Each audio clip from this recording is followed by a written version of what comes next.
एक बार भगवान कृष्ण का शंकर जी से युद्ध हो गया। शंकर जी और भगवान कृष्ण की हो गई लड़ाई। बोलो हाँ। किस बात से लड़ाई हुई? शंकर जी के एक चेला है बाणासुर। शंकर जी के एक चेला कौन है? बाणासुर। और ये शंकर जी के बड़े पक्के चेला हैं।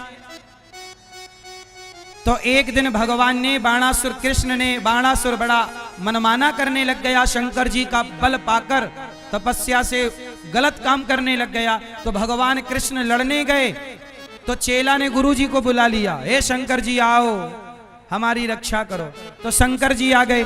तो शंकर जी और कन्हैया आमने सामने हो गए। तो भगवान कृष्ण बोले, भोलेनाथ चेले का पक्ष ना लो, चेला गलत है आपका। तो शंकर जी बोले, देखो भले गलत है प्रभु, पर हमें तो अपने चेला की रक्षा करनी पड़ेगी ना, चेला हमारा है।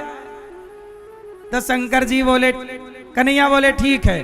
फिर कन्हैया ने एक बाण मारा भगवान शंकर को। तो भगवान कृष्ण ने ऐसा बाण मारा कि शंकर जी को नींद आ गई और शंकर जी सो गए। और जब तक वहां शंकर जी सोए तब तक भगवान ने यहाँ बाणासुर को निपटाया। उसके 1000 भुजा काटी, 4 भुजा छोड़ दी। शंकर जी बोले, मारो मत, दंड दिया है, अभिमान तोड़ दिया, मारो मत। तब उसे छोड़ दिया। उसके 1000 हाथ थे, सारे काट दिए, 4 भुजा छोड़ दी। तो बाणासुर को भगवान ने कृपा की। भगवान ने बाणासुर पर, राजा नृग पर भगवान ने, राजा नृग थे वो गौदान करते थे, राजा नृग पर भगवान ने कृपा की। और गौदान देने से उन्हें पता है क्या मिला? उन्हें भगवान कृष्ण के दर्शन मिले। इसलिए आप लोगों से कहता हूं, मरने से पहले सब लोग, आप लोग एक बार गौदान जरूर करना। लेकिन बिहार मैया आप, मैं तो यहाँ की बात करूं, रक्सौल में आप लोगों में बहुत लोग ऐसे हैं जो ये जानते ही नहीं बेचारे कि गौ माता असली गाय होती क्या है। आप तो जर्सी का दान कर देते हो। जर्सी को गाय मत कहा करो। गौ माता कभी वृंदावन आना, गौरी गोपाल गौशाला आना, हम आपको भारत की देसी वेद लक्षणा गौ माता का दर्शन कराएंगे। कभी वृंदावन आना, गौदान करना, गौ माता की सेवा करना, गाय को चाहे जीवन में गौदान जरूर करना, क्योंकि गौदान करने वाला ही वैतरणी नाम का एक नरक होता है। मैं बचपन में गाय चराता था। तो गैया ना, बारिश में नदियों में पानी ज्यादा होता है, तो नदी के पार गैया चरने जाया करती थी। तो गैया जब पार जाती ना तो हम लोग गाय की पूंछ पकड़ लेते थे। तो गाय की पूंछ पकड़ो, गैया को तैरना आता है, कितना भी बड़ा नदी हो गैया पार हो जाती। तो हम पूंछ पकड़ लेते थे तो हम भी पार हो जाते थे। मुझे पता, मैं कई बार गाय की पूंछ पकड़ के पार हुआ हूं। तो जो गौदान करता है वो तो पूंछ पकड़ के वैतरणी नाम के नरक को पार कर लेता है, और जो गौदान नहीं करता वो वैतरणी में डूब जाता है। इसलिए कहता हूं कि जीवन में 3 काम करना आप लोग। पहला काम, गौदान करके मरना। बिना गौदान किए मत मर जाना, जीते जी गौदान करना। और जर्सी का दान नहीं, यहां जर्सी गैया मिल रही है सब जगह। मुझे गौ माता जो देसी गाय है, जिसे गाय कहते हैं, पहली बात तो जर्सी को जर्सी कहो, गाय नाम मत दो उसे गाय नाम मत दो। पीतल को पीतल कहो, उसे सोना नाम मत दो। पीतल कभी सोना नहीं हो सकता, ऐसे जर्सी कभी गाय नहीं हो सकती। गाय तो गाय। बोलो हाँ। मैंने गाय की पहचान बताई थी कि गाय के सिर के पीछे उठा हुआ हिस्सा गले के नीचे लटकता हुआ, ये गाय होती है। हाँ, तो जीवन में गौदान करना पहला काम। दूसरा काम, मरने से पहले भागवत सुनना। बड़े से बड़ा पापी भी भागवत सुनता है तो भागवत सुन के वह मोक्ष का अधिकारी हो जाता है। इसलिए जाने अनजाने में कोई पाप हो जाए तो भागवत सुनना। कोई भी आपका काम ना हो रहा हो, कोई भी परेशानियां हो, तो भागवत का अनुष्ठान करते ही आपको भगवान उस कष्ट से बचा लेते हैं। मैंने कितनी बार कहा कि कितने लोग ऐसे थे जिनका काम रुका हुआ था और भागवत की पोथी पाठ उन्होंने कराई, उनका कार्य हो गया। तो इसलिए अभी 5 मार्च से भागवत जी के पोथी पाठ होंगे। आप भी अपने पितरों के लिए, माता पिता के कल्याण के लिए भागवत जी के पोथी पाठ करा सकते हैं। और 10 मार्च से 84 कोस की ब्रजमंडल की यात्रा होगी। हम आपके साथ रहेंगे।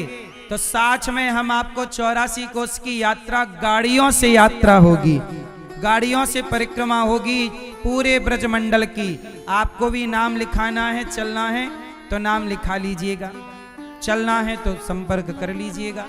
टीवी पर जो नंबर चल रहे हैं उन्हीं नंबर से आप संपर्क कर सकते हैं। यहाँ कार्यालय में भी संपर्क कर सकते हैं। तो पहला काम गौदान मरने से पहले, दूसरा भागवत सुनना, पोथी पाठ कराना जीते जी, और तीसरा काम मरने से पहले अपने जीते जी, जैसे 13वीं आप लोग करते हो ना, मरने के बाद 13वीं करते हैं लोग। हम कहते हैं जीते जी अपने हाथ से अन्नदान करके मरना। अपनी 13वीं जीते जी कर लो अन्नदान करके। मरने के बाद बच्चे करें ना करें, क्योंकि कोरोना काल में जो मरे, सच बताओ उनकी 13वीं भी नहीं हो पाई। कोरोना काल में जो मरे उनकी 13वीं नहीं हो पाई। इसलिए 13 ब्राह्मण मरने के बाद खाएंगे।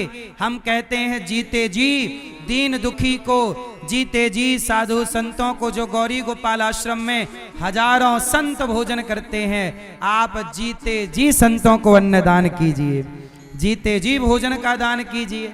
मरने के बाद तो बच्चे कर ही लेंगे। और आजकल के बच्चे तो ये कहते हैं कि तुम कर लो 13वीं, तुम कर लो। 2 बेटे होंगे तो छोटा बड़े को देखेगा, बड़ा छोटा को देखेगा। बाप की संपत्ति सब बांट लेते हैं, पर बाप की जिम्मेदारी पूरी करने का टाइम आता है तो आज की कुछ औलादें भागने लगती हैं अपनी जिम्मेदारियों से।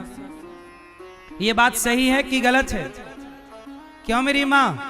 इसलिए कहता हूं कि अपनी 13वीं अपने हाथ से कर लो जीते जी। भाई ये हम कर रहे, इसलिए ये दास, इसलिए कहता हूं तैयारी कर लो थोड़ी थोड़ी अपनी जाने की। यहाँ की तैयारियां पूरी हो गई, रहने के लिए आपने घर बना लिया, सब कुछ कर लिया, यहाँ की तैयारियां हो गई, अब थोड़ा वहां की तैयारी। अच्छा ये बताओ, जब आप लोग मरोगे तो आपके संग क्या जाएगा?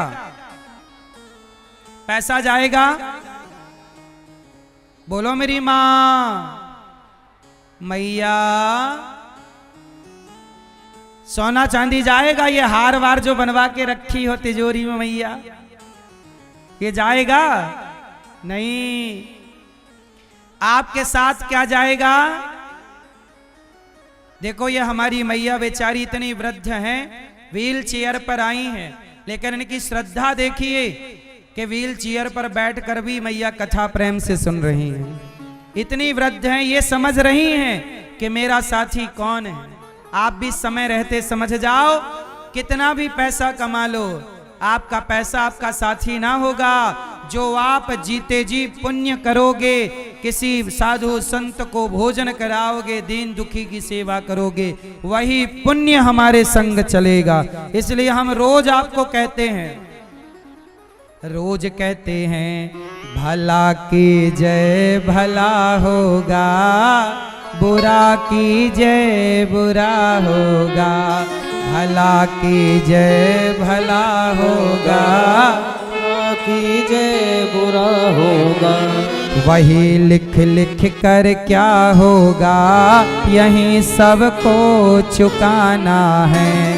मैया जी झूठ मत बोलो, प्रभु के पास जाना है। मैया जी झूठ मत बोलो, मैया जी झूठ मत बोलो।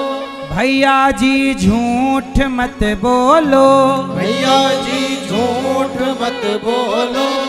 भैया जी झूठ मत बोलो, प्रभु के पास जाना है। भैया जी झूठ मत बोलो, प्रभु के पास जाना है। न हाथी है न घोड़ा है, वहाँ पैदल ही जाना है। न हाथी है न घोड़ा है, वहाँ पैदल ही जाना है।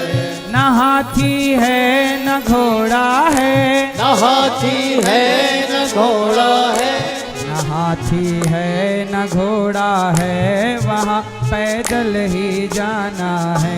मैया जी झूठ मत बोलो, प्रभु के पास जाना है। मैया जी झूठ ना बोलो, प्रभु के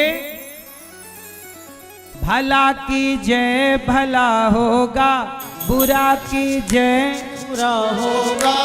वही लिख लिख कर क्या होगा, यही सबको चुकाना है। इसलिए कहता हूं भला कीजिए भला, बुरा कीजिए। आप अच्छा करो अच्छा होगा, कोशिश करिए कि आप अच्छा ही करते रहें। ए भाई ये मोबाइल क्यों चमका रहे हो आंख में? इतने होशियार ना बनो दोस्तों। मोबाइल लाए हो तो मतलब रिफ्लेक्शन आंखों में दोगे।